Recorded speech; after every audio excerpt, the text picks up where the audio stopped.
Hello students, SV online classes में आपका स्वागत है। आज हम पढ़ेंगे कक्षा 8 के हिंदी विषय का दूसरा अध्याय, जो कि चल रहा था हमारा लाख की चूड़ियाँ, जिसके लेखक थे कामतानाथ। और इसके दो हिस्से हमने दो पार्ट पढ़ लिए थे। और दूसरे हिस्से में पढ़ा था हमने किस प्रकार वह छोटा बालक बहुत समय बाद अपने मामा के यहाँ जाता है और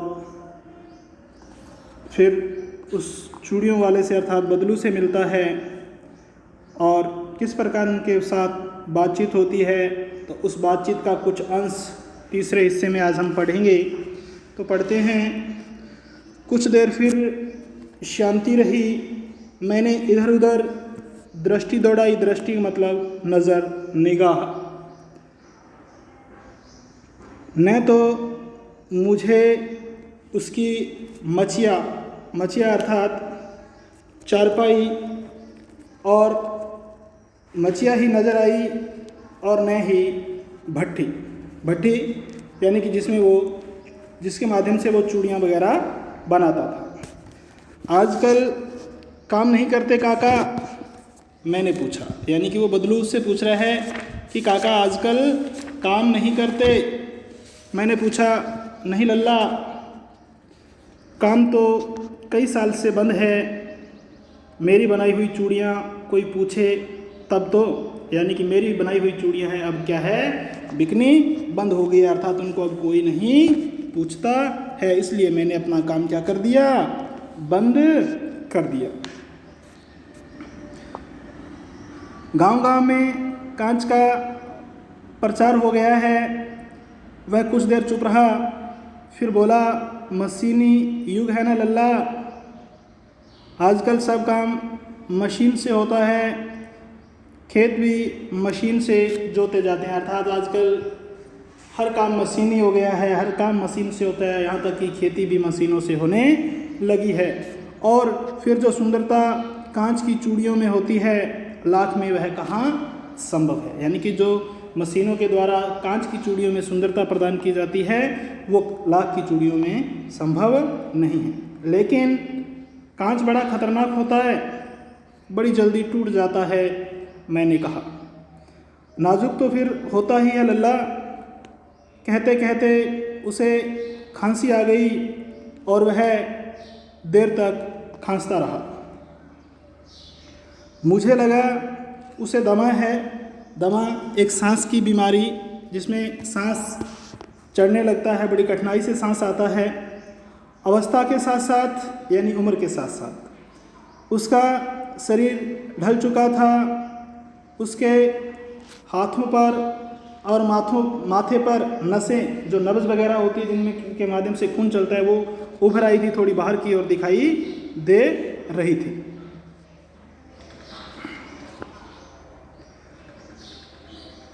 जाने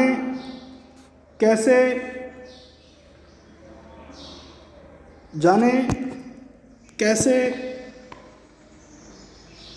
उसने मेरी शंका भांप ली, अर्थात जो मुझे शक हुआ उसको उसने जान लिया, शंका भांप ली। बोला, दमा नहीं है मुझे, अर्थात मुझे सांस संबंधी कोई रोग नहीं है। कौन कह रहा है? बदलू काका कह रहा है। फसली खांसी है, यानी कि ये मौसमी बीमारी है, मौसम के अनुसार होने वाली खांसी है। यही महीने 2 महीने से आ रही है, 10 से 15 दिनों में ठीक हो जाएगी। मैं चुप रहा। मुझे लगा उसके अंदर कोई बहुत बड़ी व्यथा छिपी है। मैं देर तक सोचता रहा कि इस मशीनी युग ने कितने हाथ काट दिए हैं। कुछ देर फिर शांति रही, जो मुझे अच्छी नहीं लगी। आम की फसल अब कैसी है काका? मैंने पूछा। कुछ देर पश्चात मैंने बात का विषय बदलते हुए पूछा, अच्छी है लल्ला, बहुत अच्छी है।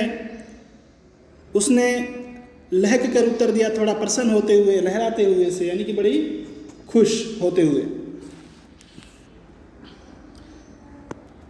और अंदर अपनी बेटी को आवाज़ दी, अरे रज्जो, लल्ला के लिए आम तो ले आ। फिर मेरी और मुखातिब होकर मेरी तरफ मुँह करके होकर बोला, माफ़ करना लल्ला, तुम्हें आम खिलाना भूल गया था। नहीं काका, आम तो इस साल बहुत खाए हैं। वाह, बिना आम खिलाए कैसे जाने दूंगा तुमको। मैं चुप हो गया। मुझे वे दिन याद हो आए जब वह मेरे लिए मलाई बचाकर रखता था। गाय तो अच्छी है ना काका? मैंने पूछा। गाय कहाँ है लल्ला, 2 साल हुए, बेच दी, कहाँ से खिलाता। अर्थात कारोबार उसका जो ठप हो गया था, उसी के माध्यम से वह अपनी गाय का पालन पोषण करता था। इतने में रज्जो, उसकी बेटी, अंदर से एक डलिया में ढेर से आम ले आई। यह तो बहुत है काका, इतने कहाँ खा पाऊँगा। मैंने कहा। वाह,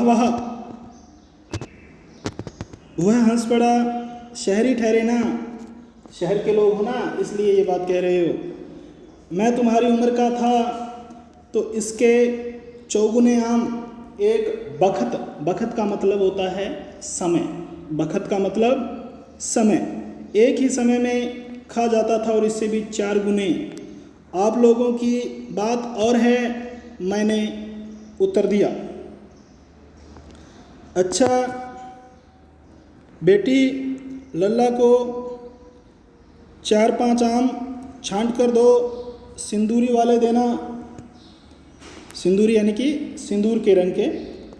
देखो लल्ला कैसे है, इसी साल यह पेड़ तैयार हुआ है। रज्जो ने 4-5 आम अंजुली में लेकर, यानी कि अपने हाथ में लेकर, हथेली में लेकर मेरी ओर बढ़ा दिए। आम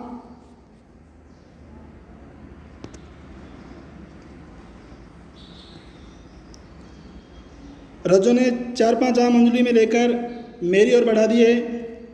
आम लेने के लिए मैंने हाथ बढ़ाया तो मेरी निगाह एक क्षण के लिए उसके हाथों पर ठिठक गई मतलब रुक सी गई।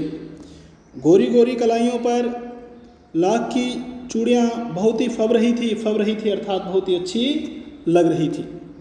बदलू ने मेरी दृष्टि देख ली और बोल पड़ा, यह आखिरी जोड़ा बनाया था। जमींदार साहब की बेटी के विवाह पर 10 आने पैसे मुझको दे रहे थे, मैंने जोड़ा नहीं दिया, कहा शहर से ले आओ। मैंने आम ले लिए और खाकर थोड़ी देर पश्चात चला आया। मुझे प्रसन्नता हुई, यानी कि मैं बहुत ज़्यादा खुश हुआ कि बदलू काका से मिले। कि बदलू ने हार कर भी हार नहीं मानी, यानी कि उसने हार कर भी हार नहीं मानी, अर्थात उसने अपने व्यवसाय को के साथ समझौता नहीं किया। उसका व्यक्तित्व, उसका वर्चस्व, उसकी इंसानियत कांच की चूड़ियों जैसा न था। उसका व्यक्तित्व कांच की चूड़ियों जैसा न था कि जो आसानी से या बहुत ही जल्दी या आसानी से क्या हो जाए, टूट जाए। तो ये था आपका लेसन।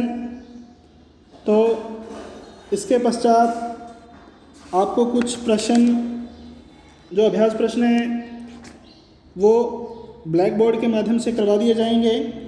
तो इसमें से कुछ पाठ के अंदर में से आप क्वेश्चन ढूंढने का प्रयास करना। जैसे रज्जो कितने आम लेकर आई थी?